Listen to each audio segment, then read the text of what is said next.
Peter. I'd like to tell you about the next Princeton Environmental Faculty Seminar Series.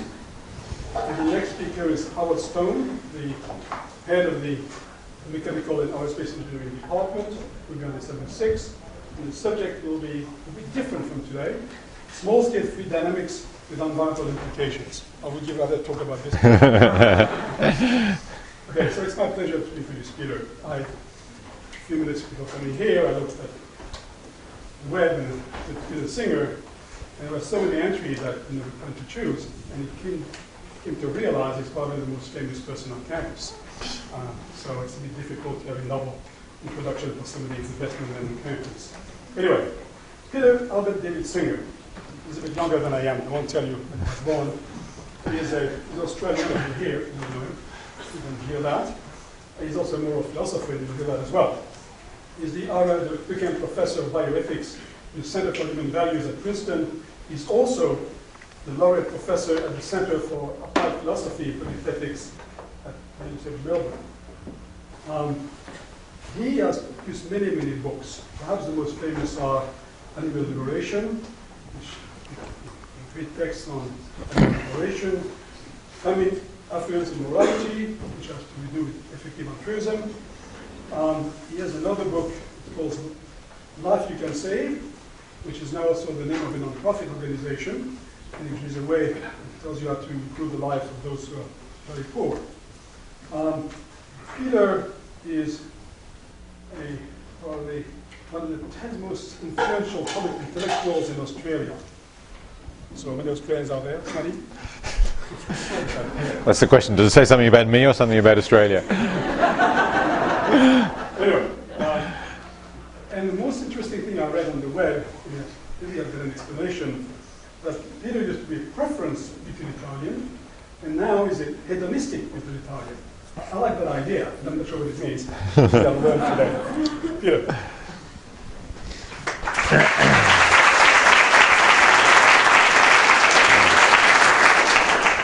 Thanks very much, Francois. It's very nice to be back here and back speaking to PEI again. And I've chosen a topic that I haven't spoken on about before specifically, and so I'm going to say a little bit of background about how I've got to this and why I'm speaking about it now. As you might know, and as Francois actually mentioned, my involvement in questions about animals and ethics goes back a long way. In 1975, I published the book Animal Liberation. At the time that I wrote that, it was against a background where it was quite common to find people denying that we have any moral obligations or duties regarding animals at all. That was the position, after all, of some major figures in the Christian tradition, Augustine, Thomas Aquinas, very influential figures, denied that we have any duties to animals, that anything that we do to animals is in itself and because of what happens to the animals as a result, wrong. And even in the 1970s, that view was, you could certainly find, and not just among Catholic thinkers either, but there were some prominent scientists who defended the use of animals in research, essentially on the same basis, saying we have no duties towards animals. Fortunately, we don't really hear that being said now. In opposition to that view, what I argued in Animal Liberation was that if beings have interests, and by interests I mean conscious interests, that is, that they have subjective experiences, there's something that it's like to be that animal from the animal's own point of view. If they have interests and those interests can go well or badly, then we should not disregard or discount the interests merely because they're not members of our species. So the argument is that species in itself is not morally crucial. What might matter is the nature of the interests, how strong they are, what the experiences of the being are. Those things matter and are relevant to take into account. But species in itself is not any more than race or sex, for instance, is relevant to how much weight we should give to the interests of a being. So it was a principle of equal consideration for similar interests. Where you have similar interests, if you can make rough comparisons, give them equal weight. That doesn't mean that the interests of typical humans and non-human animals are always similar. Often they're not going to be. No non-human animals have an interest in hearing me talk today. They wouldn't be able to figure out what I'm talking about. But they might have interest in avoiding physical pain, for example, as we might, and if those interests are roughly comparable, they should be given similar weight. So on the basis of that ethical position, once I'd formulated and decided to write about it in a work not only for other philosophers but for the public, I had to think about what I would see as the major issues that I ought to focus on, the major practical issues, the ways in which this principle of equal consideration of similar interests is violated.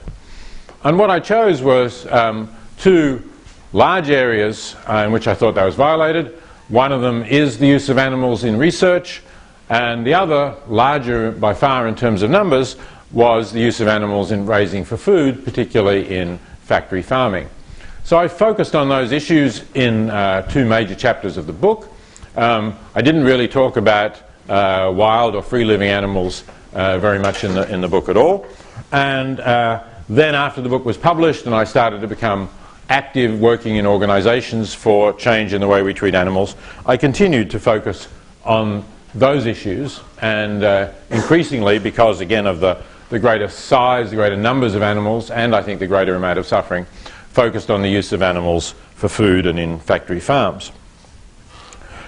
But other things that I wrote in Animal Liberation, in a section of the book where I was considering arguments about whether we should eat animals, and looking at some of the reasons, or perhaps better excuses, that people gave for continuing to eat animals.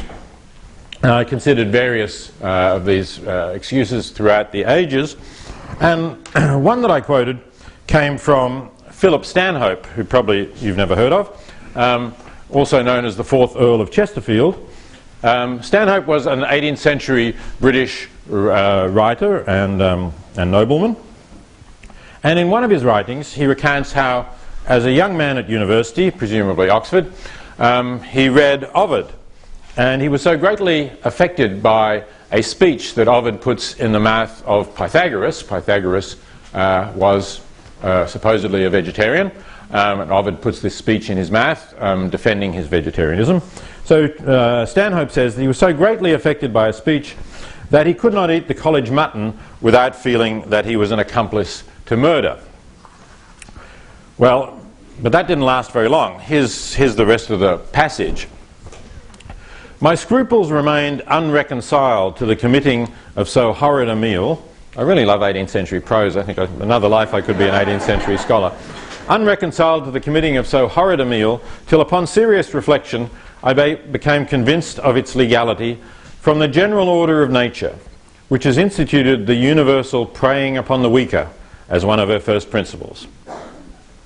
Though to me it has ever appeared an incomprehensible mystery that she who could not be restrained by any want of materials from furnishing supplies for the support of her various offspring should lay them under the necessity of devouring one another.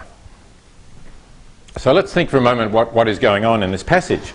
The young Stanhope reads an argument against eating meat, which he finds persuasive.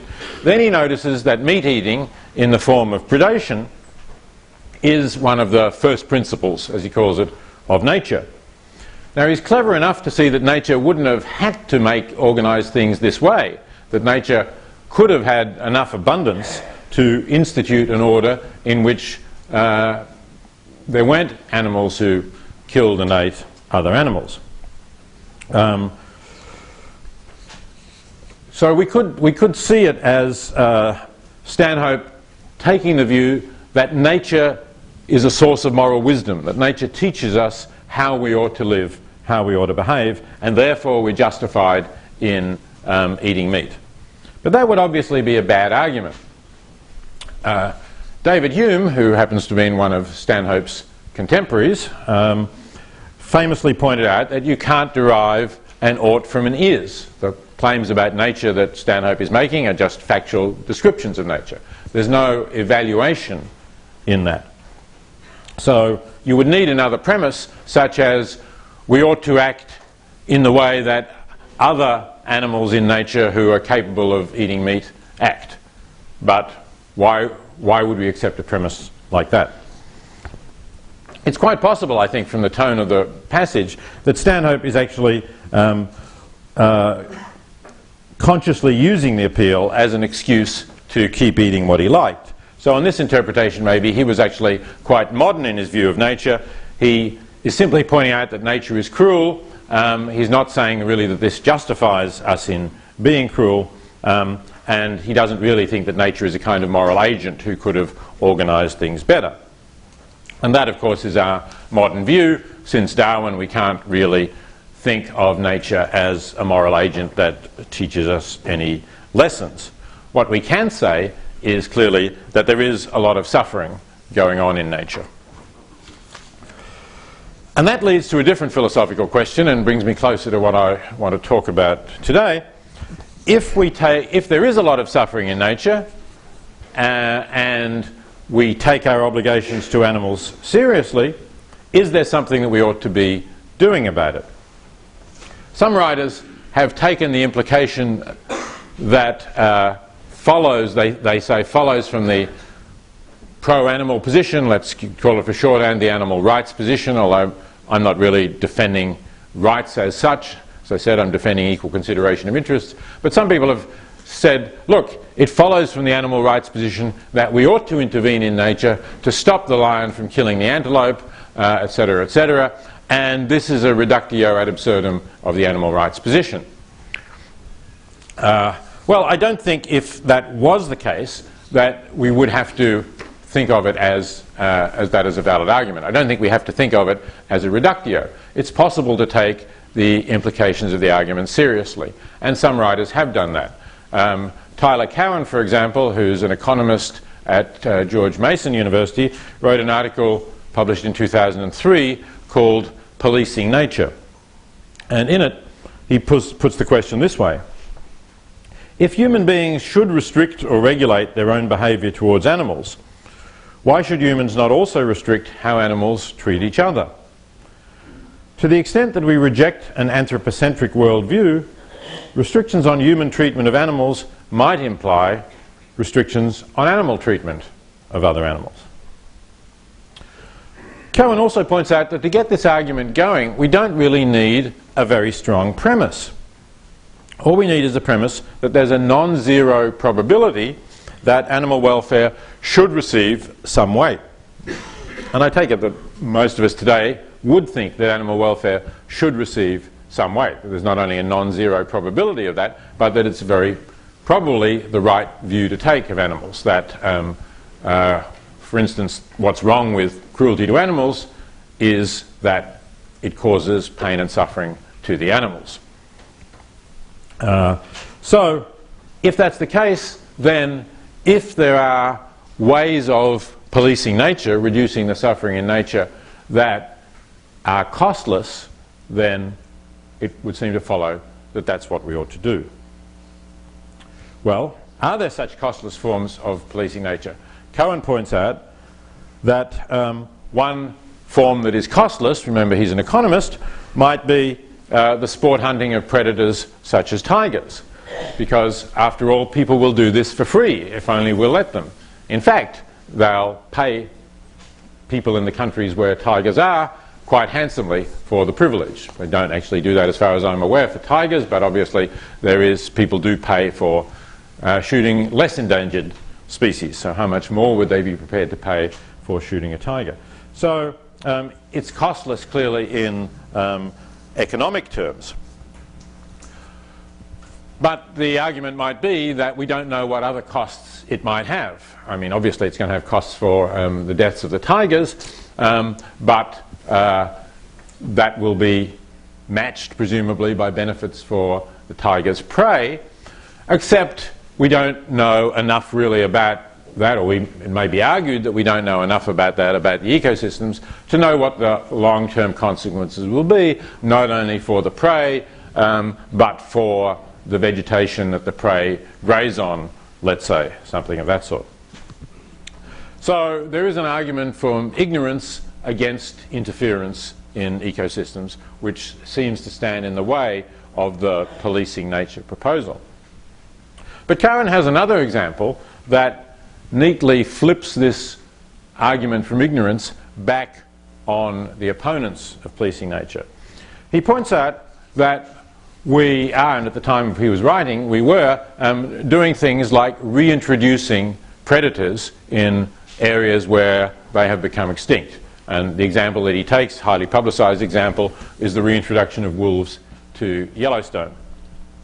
So Cohen makes the claim, and actually his footnote to that is The Condor's Shadow by our own David Wilcove, that the reintroduction of wolves to Yellowstone was not a response to any impending ecological crisis in Yellowstone, and in fact it even ran the risk of negative ecological repercussions.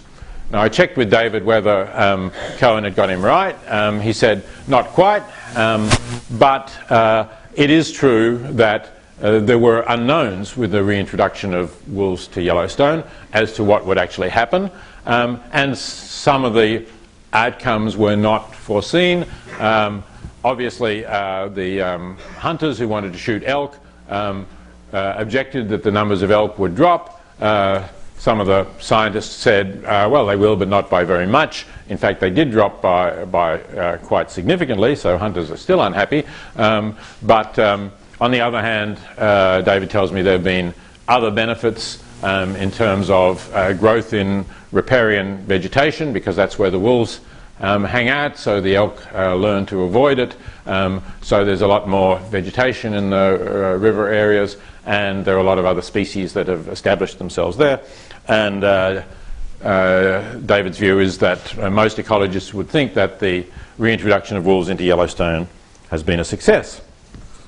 Nevertheless, in terms of the argument from ignorance, given that we had Yellowstone without wolves for a long time, we could study that, we could know what was happening, that argument certainly was not an argument in favour of introducing this new, or new in the shorter time period, element to Yellowstone. That was what ran the risk of unpredictable consequences. So you can't run that argument there, and you have to therefore compare the reintroduction of wolves in terms of the amount of suffering that would be caused to the elk with other options for managing Yellowstone. Let's say employing expert shooters to kill overpopulation of elk or weak and sickly elk in order to keep the elk populations healthy and to keep them from overgrazing the park. So that's an option. It's not costless, I guess, as the introduction of wolves might be, but it's clearly an option that could be expected to lead to less animal suffering in the park. But there's more, of course, that can be said in terms of the values that are at stake. And what will be said is that reintroducing the wolves increased biodiversity, obviously in terms of having wolves in the park. That's one element of biodiversity, possibly in other elements as mentioned, but that's going to be difficult to foresee. So that's the way the argument goes as to Cohen's argument, and I think you could say that at least if you think of applying that argument in terms of something to be considered when you're reintroducing predators to an area where they have become extinct, that argument is quite strong. I would, you could summarize it by saying, Cohen is saying, if you are going to increase animal suffering, that's at least a value that needs to be taken into account, and you need to balance that against what other values you think might be at stake. And by and large, as far as I've seen, that's not been done. So there is certainly a suggestion there.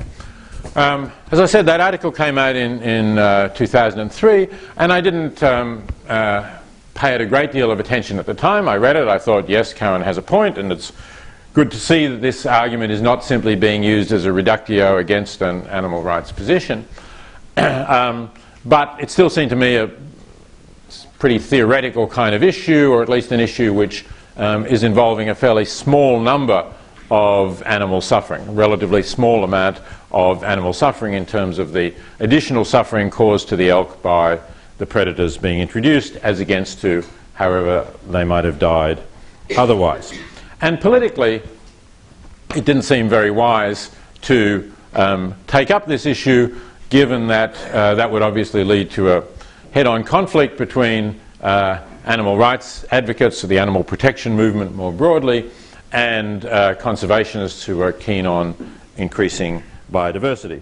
And my view was that, given that both of these movements needed more strength for particular objectives that they were fighting for, we should not distract them by fighting each other on this issue, that there's in fact very important common ground issues, including, as I mentioned, factory farming with all its consequences for greenhouse gas emissions, for water pollution and land degradation and so on. But more recently I've started to think about this question again because of a new line of argument that started to emerge. Not entirely new, I should say, but a different line of argument from the one that I've been talking about now, which has been focused on predation and on the role of predators in causing suffering. But back in 1995, so a few years before Cohen's paper, another economist, coincidentally, who happened to be a colleague of mine at the time, I was then at Monash University in Melbourne, called Yu Kwang Ng, wrote a paper called Towards Welfare Biology, Evolutionary Economics of Animal Consciousness and Suffering. And I knew Yu Kwang. We actually wrote a couple of papers together on utilitarianism, and we talked about some of his views about relating to animals, but not specifically about this particular issue. And then a couple of years after that paper was published, I left Monash and came over here. Anyway, Kwang's point is different from the predation point. He's focusing on species that typically have a high number of offspring, few of which survive. What I understand you call R selection. So that's typical of many smaller species, typical of insects, but also of fish, amphibians, and reptiles. Now, it's possible, but by no means certain, that insects are not conscious beings. So there's some doubt about that. I think we ought to take doubts into account, even if it's difficult to put probabilities on them. But for the sake of the rest of our discussion, we can just we can put that aside, if you like, and just look at species which the reproduction is of beings who are sentient. So among many of these species, where the young become sentient before they die, there's a very large number of young and a very small number who survive. So take sea turtles as an example. I've read an estimate that out of every 1,000 hatchlings that hatch from sea turtle eggs, only one is likely to make it through to adulthood. I assume that sea turtle hatchlings are sentient beings from the time they're hatched, and their fate then seems to be either to die of starvation or to be picked off by predators. Presumably being picked off by predators is a somewhat quicker death than dying of starvation, but it seems safe to say that if that 999 out of 1,000 figure is right, that the vast majority of sea turtle lives are lives of more suffering rather than happiness or enjoyment or pleasure. That is, that their experiences are, on the whole, negative. Is that true of sea turtles in general, then? Well, that's not quite so clear, because the few sea turtles who survive to adulthood may live for quite a long time, 50 to 100 years, perhaps. So if we assume that their lives during those 50 to 100 years are positive lives, that in fact they do have good experiences, swimming around in the ocean and so on, then you might think that this, because these lives are so much longer than the lives of the 999 hatchlings who died for each adult that survives, there is still more enjoyment in sea turtles on average than there is suffering. That's possible. It's hard to say. But there might be other species where the ratio of length of life of the adult to the number of offspring who die painfully is quite different. So some fish, for example, have not just thousands of eggs, but in some cases millions. I don't know how many of these hatch into, assuming eggs are not sentient, but the fish that once hatched are. I don't know how many of them actually hatch, but it seems perfectly possible that there are quite a large number of species where the balance is tipped the other way, where there are so many offspring who live short, miserable lives that it outweighs any of the positive experiences that the adults are going to have. I think one of the writers, Oscar Otto, refers to Atlantic cod as a possible example of a species where the number of offspring might be in the millions and where this might be the case. So, if so, then that gives us a different view of what nature is like in terms of the balance of suffering and happiness. And another philosopher who's written about this, a Spanish philosopher called Oscar Otto, takes this up in a 2010 paper with the title Debunking the Idyllic View of Natural Processes, Population Dynamics and Suffering in the Wild. So Otto thinks that we have this idyllic view of nature because we focus on adult animals of large species, of large mammals typically, where this is not the mode of reproduction. So they're atypical in terms of all of the sentient beings who ever exist, and they've made it to adulthood in addition. So then we can look at their lives in the wild and we can think, oh yes, they're leading good lives. But we're not looking at all of the ones that don't make it. In that particular species, let's say it's elephants, it might be quite a small number who don't make it, but in other species it's going to be far more. So if we consider what we know about reproduction strategies and this vast number of beings who die of starvation or predation, then Otto says it seems likely that the amount of suffering in nature is greater than the amount of happiness. Okay, so suppose that that is the case. So far I haven't claimed to have demonstrated that. I've put it out as a plausible hypothesis, something that's worth thinking about, and one of the things that talks about in his paper, for example, is the value of doing research to try to find out if this is true. He thinks that this would be important research to do that would then enable us to be better informed in making certain decisions relating to conservation and wildlife. So what kind of practical implications might it have in the short term, and then we can consider also possibly the longer term? Going back to what I said about the reintroduction of wolves in Yellowstone, if we take this different view, not just about predators, but about the negative ratio of suffering to happiness in nature as a whole, the analogue here would be the rewilding movement.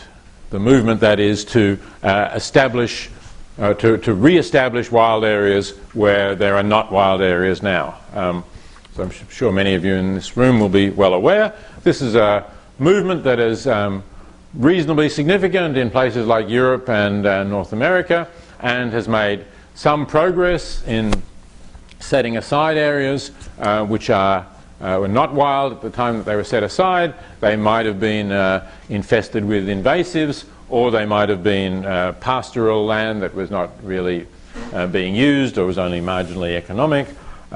And the idea is to reintroduce wild animals to them, including the whole range of wild animals, to see this as a beneficial thing to do. As well as the general movement, it's been advocated in books. George Monbiot, UK writer who has written for The Guardian quite a lot, has a book called Feral, which came out in 2014, advocating rewilding. And more recently, E.O. Wilson had a book called Half Earth, in which he calls for half of the Earth's surface to be allowed to return to the wild.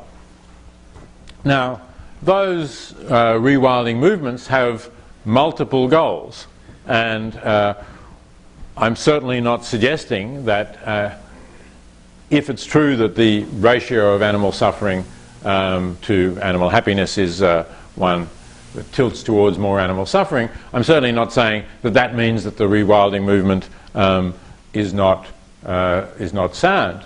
But what I am saying is that that means that there is something clearly to be weighed against it.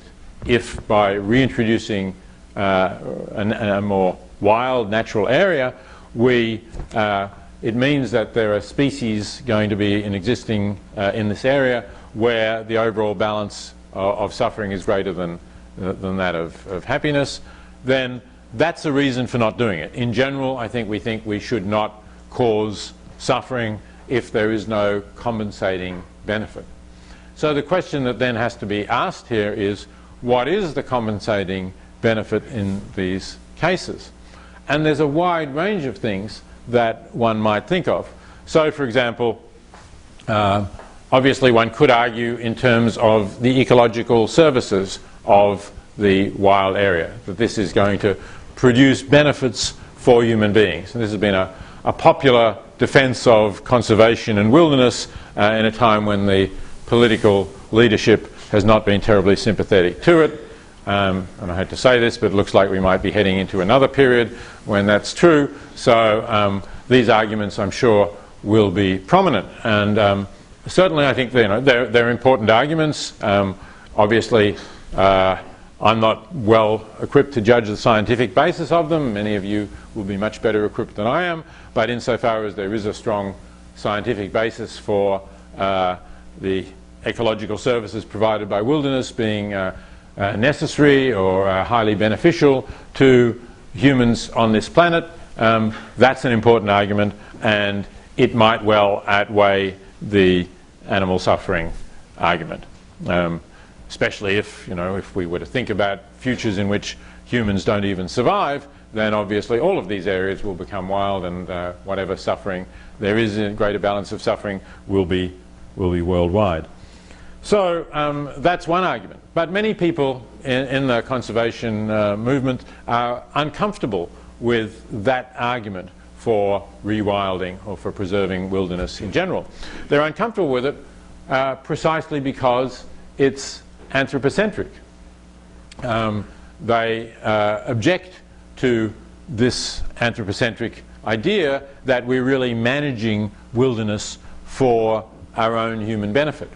And I've read critiques of it which essentially say, these rewilded areas are being turned into a kind of gigantic theme park. It's something that we manage for our own benefit. But what's interesting about the animal suffering argument that I put forward is that it's clearly not an anthropocentric argument. It's an argument which you could say is sentient being centric. It privileges sentient beings as having a kind of moral importance that non-sentient beings do not have, and I accept that, and I'm prepared to defend that. I think that it's true that if we think of what is of ultimate value, the easiest and clearest examples are the experiences of conscious beings. So that positive experiences of conscious beings are of positive value, negative experiences are of negative value. But those who don't want a purely anthropocentric view, but do want to rewild areas, have to argue for a different kind of argument, and very often that's put in terms of biodiversity. So then the question has to be raised, so what is exactly biodiversity and what's its value? Well, there are various definitions of biodiversity, but it's hard to find an objective, purely scientific definition of biodiversity. Just counting different life forms doesn't seem to quite do it. You need some standards as to what are the life forms that are valuable or important in some way. And the problem here, if we're weighing something that most of us would pretty clearly agree is a negative value, that is suffering, against something that is not clearly defined and where the value needs a lot of further argument, then it isn't totally clear how that balance comes out. And I think a lot of people, we can easily talk about biodiversity, but once we probe a little further, it's not so clear what the value is. Just coincidentally, in the New York Times book review, not for this last weekend, but for the one before, there was a letter referring to a review of the book The Moth Snowstorm by Michael McCarthy. So The Moth Snowstorm is a book that kind of laments the passing of the large numbers of natural beings in the world. And he's talking about, the author's talking about his youth when there were so many moths around on certain summer nights that it was like a snowstorm. And the reviewer as well is sort of lamenting the loss of this kind of nature, and is saying, if we destroy nature, we destroy an elemental part of ourselves. And in the letter that I'm referring to, which is written by Felicia Ackerman, who's a professor of philosophy at Brown University, she dissents from that. She says, I don't feel that the end of moth snowstorms has destroyed an essential part of me. Once again, Wolfe and McCarthy, that's the reviewer and the author, need to realise that people vary. Some of us are far less distressed that, quote, Britain has lost half its biodiversity in only 50 years than that the human life expectancy in most African countries is under 65 years. And we wish that environmentalists cared as much about their endangered fellow humans as about endangered moths and their ilk. Well, you might disagree with that, but I think it is clear that it's quite hard to persuade people who don't share the view of the value of biodiversity, if we're talking about, again, its intrinsic value, not its ecological services value. It's quite hard to persuade people with different views as to why it is of value at all. That really seems to be what Felicia Ackerman is questioning. And if, in addition to that, we have to place it against a significant amount of additional animal suffering caused by rewilding, then I think the argument from biodiversity for rewilding is in some trouble. Let's say at least it needs a lot of work.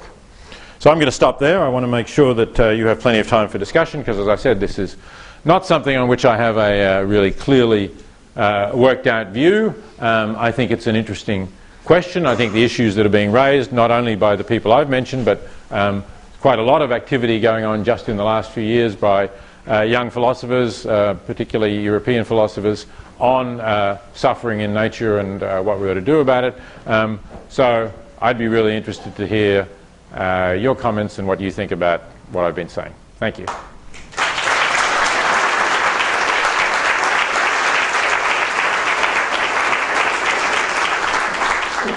Good. The first hand I saw was right at the back there. Somewhere there's a scripture, I don't know, I don't think it's in the Masoretic text, but maybe in a translation, where God says, is animal suffering, the lack of it, your kindness to animals, is that for the animals or is it for your sake? And he says, well, it's really for your sake, because of the kind of person you become when you cruel to animals. Yeah, that was also the view of Thomas Aquinas. That was the only reason he thought, and for that matter Immanuel Kant as well. They both thought that the only reason why you should not be cruel to animals is because if you're cruel to animals, you may develop a cruel disposition to humans. I'm sorry, but I think that's completely wrong. I think that the reason you ought not to be cruel to animals is because animals suffer. And I said at the beginning, I don't think the fact that an animal is not a member of the species Homo sapien is a reason for giving less weight to its suffering. Yes? I'm interested in hearing your opinion about the redwood question, which is that if you're the only person alive left on the earth and there's a redwood tree, would you chop it down or not in order to get wood to save yourself? Because if you're gone and there's no other person there to value the redwood tree, then would it have intrinsic value or not? Yeah, so on the view that I hold, if there are birds nesting in the redwood tree, I won't chop it down, or any other sentient beings, whatever it might be, using the redwood tree in some way, because I think the sentient beings or their experiences have intrinsic value. But if we assume, I know it's been contested, but if we assume that the redwood tree has no sentience at all, and I am the last person on Earth, and let's say there's no other sentient beings on Earth either, then I think if it meets some of my desires, if it makes me better off to chop it down, I don't think there's anything wrong with chopping it down. Okay, I mean, you could see it as a kind of vandalism, but since there's nobody coming after you to appreciate it, I would say the same about the Mona Lisa if it happens to be handy and would make good firewood, and you're tired of looking at it, right? It doesn't matter anymore at that point. Yeah. I would love to hear your thoughts just on the human suffering element, and specifically with regards to the rewilding movement. I haven't really thought this through, but you could theoretically make the argument that by rewilding you're avoiding additional human suffering, which sounds like the sort of thing that your arguments are framed to make the strongest case against. So what is the argument that we're avoiding additional human suffering? I mean, I can think of various kinds of lines of argument, but you need to tell the story that you have in mind as to why this reduces human suffering. For example, the ecosystem services that you mentioned, Yep. biodiversity provide. Okay, so I see. So you're asking me, so let's assume that that's true. Are you then asking me to balance the human suffering against the animal suffering? Is that the question? Because, I mean, obviously I think that if ecosystem services will reduce human suffering, then that's a clear point in their favour. That's a reason for rewilding. It's a point that would need to be balanced on the view of animal suffering that I've sketched out, would need to be balanced against that. So you would want to know how much difference is it going to make to humans. If it's going to make a really important difference to the lives of billions of humans over a long time, then very plausible to think that that's going to outweigh a significant amount of animal suffering. But if it's only making a minor difference, we're going to get by pretty much the same way, just slightly less pleasantly. Rivers won't be as clean, we won't be able to swim in them without treating them, and so on. Then maybe the animal suffering outweighs that inconvenience to us. Okay. I'd be curious to hear you talk more about what the discussion is like about whether plants have sentience. And part of the reason I'm interested in it is I wonder if part of it is say, well, they're alive, but they're not nearly as sentient as we are. Then you're kind of creating this hierarchy of sentience, and then is the result of that to say, well, if you have like small animals that aren't as intelligent as larger animals, then I feel like some of the arguments you made about suffering might start to get a little bit confused, because then we might prioritize the survival of the wolf over the guinea pig first.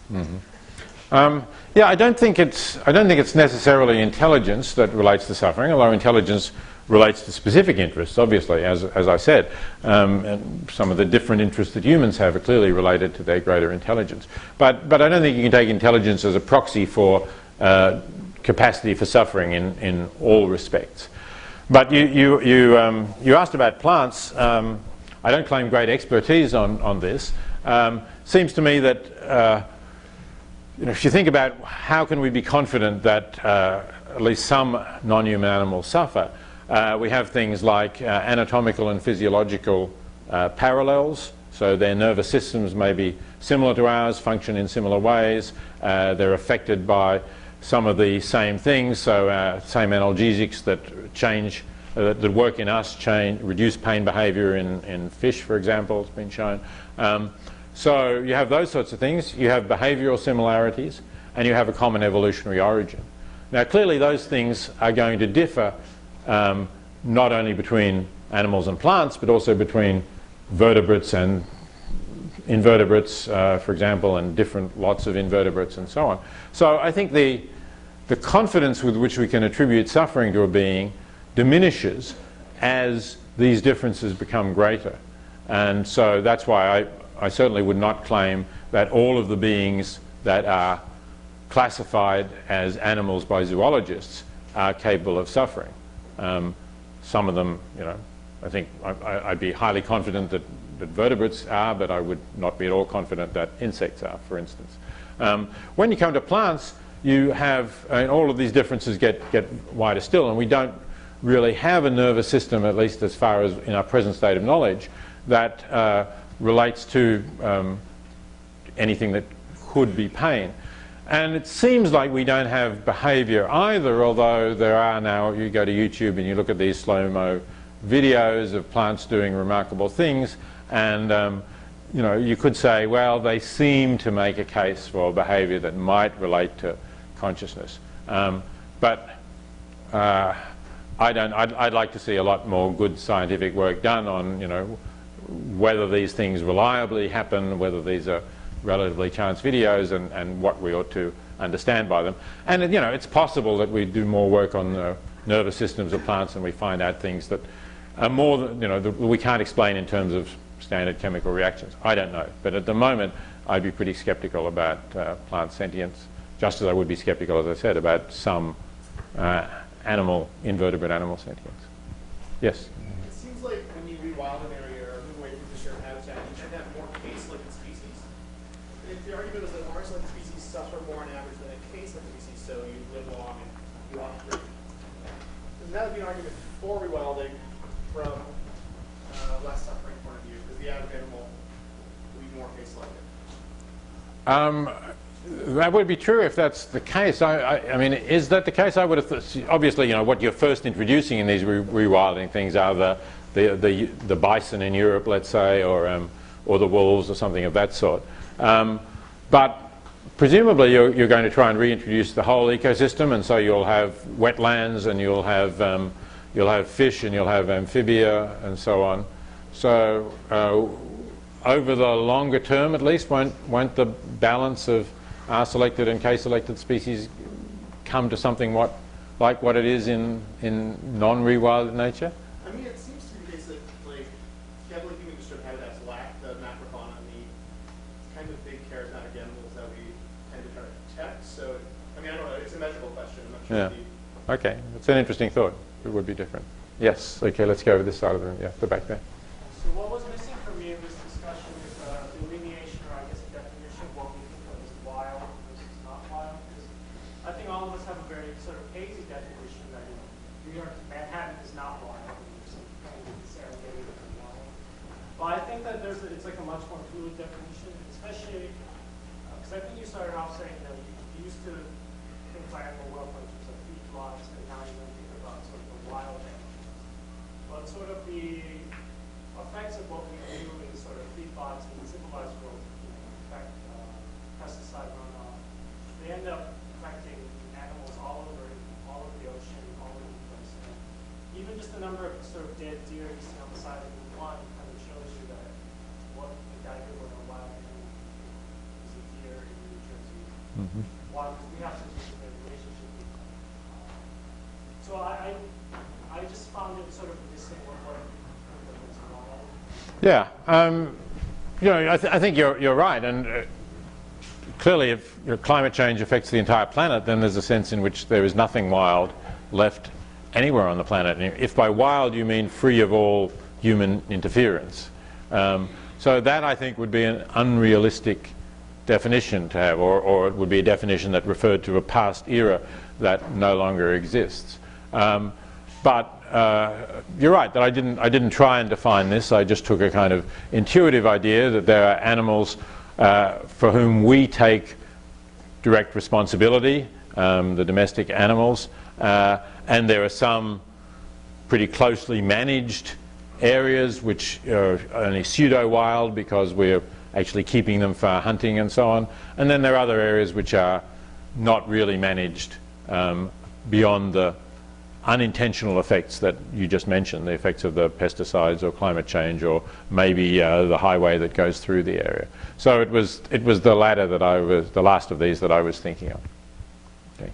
Yes. So in your sea turtle example, you seem to make the assumption that once the sea turtle hatched, it has sentience or capability of suffering. Yeah. I was hoping you could help clarify for me more how that definition applies to development. Like when the sea turtle hatches, how is it gaining sentience? And taking this conversation in a slightly different direction, kind of applying that to stages of human development and when they have sentience or such. Okay, I know more about human fetuses than I do about sea turtles, I have to tell you, because I have obviously been involved in debates about the use of embryos and for research, and about fetuses as well.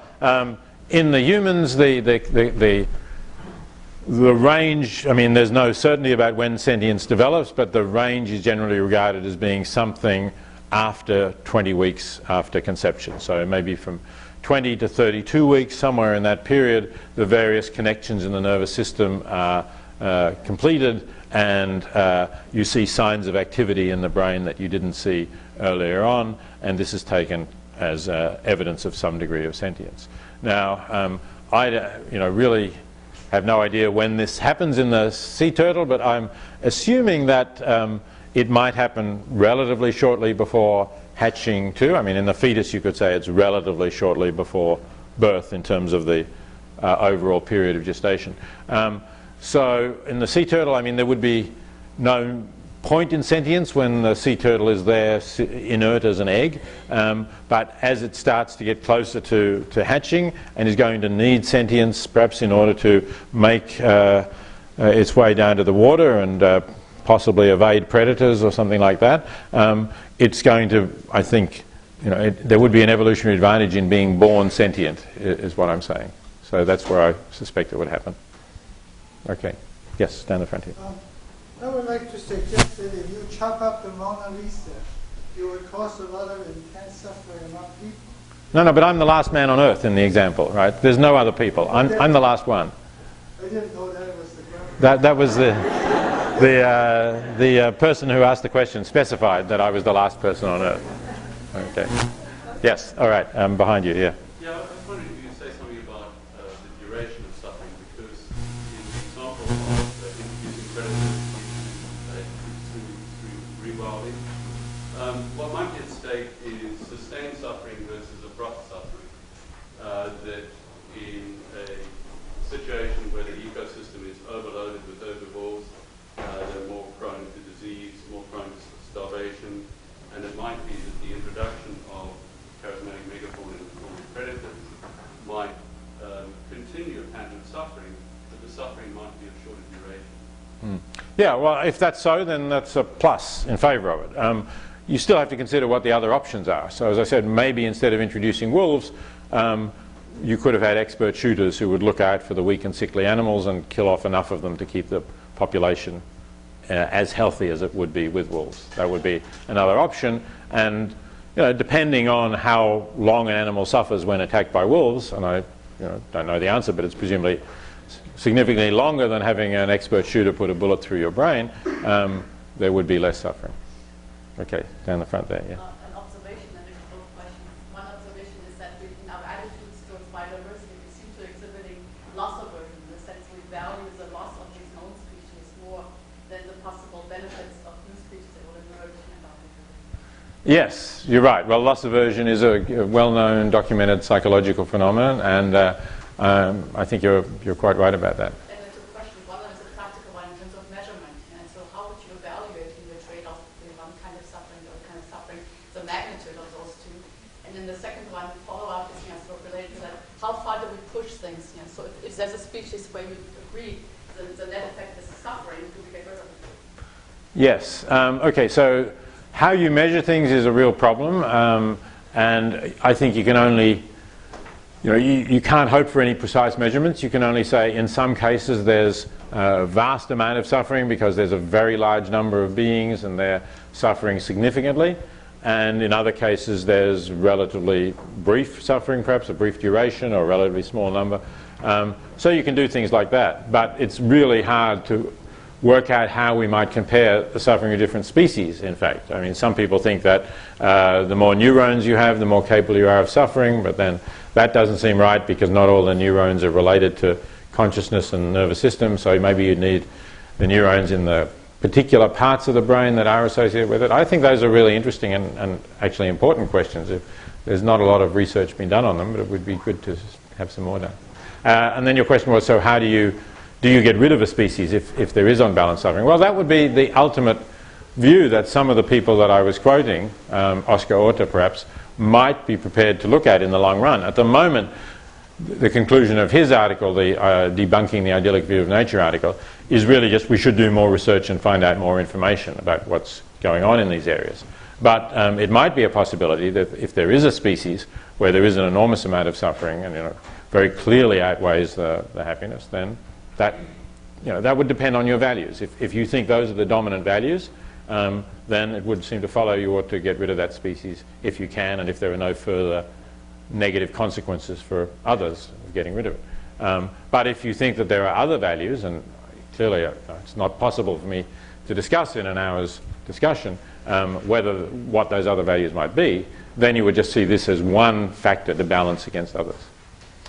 Okay, all right, we'll come to you then. Yeah. I think a couple of things that have been said, and particularly this last line of thinking, leads to the question of, does a species have an interest, or does an individual of a species have an interest in its own existence? It's not clear to me why the suffering of some species outweighs the interest, their interest in not suffering outweighs the interest of another species in its entire existence. Okay, so firstly, I don't think species as such have interests. I think only conscious beings, so we have to talk about the individual members of the species. Do they have an interest in continued existence? Well, I think there's two ways in which you can have an interest in continued existence. One is if your continued existence is positive, that is, if you're going to have more pleasure or happiness than suffering and pain. So that would be a reason why you might think that it's wrong to kill a being, but we were talking about examples where the opposite of that is true. The other interest might be one that beings have when they're capable of appreciating that they are an independent being and that they have a possible future, and they want to continue to live in that possible future.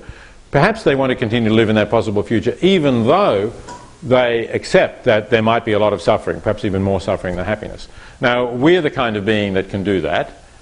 We're self-aware, we can think about the future, we can look at possibilities, and we can make choices, as people do, about whether to go on living or not.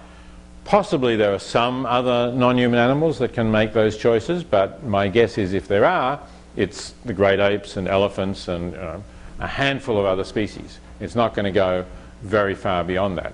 So for the rest of the species, if their lives are going to be on balance have more suffering than happiness, I would say they don't have an interest in continuing to exist. Okay, how long are we going for time? I'll take one here. All right, yep. Certain species of spider was sentient, and the female ate the male after mating. Would you tell the male not to mate? This is general advice to males. I wouldn't, because the male would not take my advice, so it would be pointless. But you know, it would clearly be in the male's. Well, I suppose it would be in the male's interest not to mate in those circumstances. It wouldn't. It's a dead end, but okay. But maybe it's better for that individual male all the same. Thank you, Peter. All right. On that brilliant note.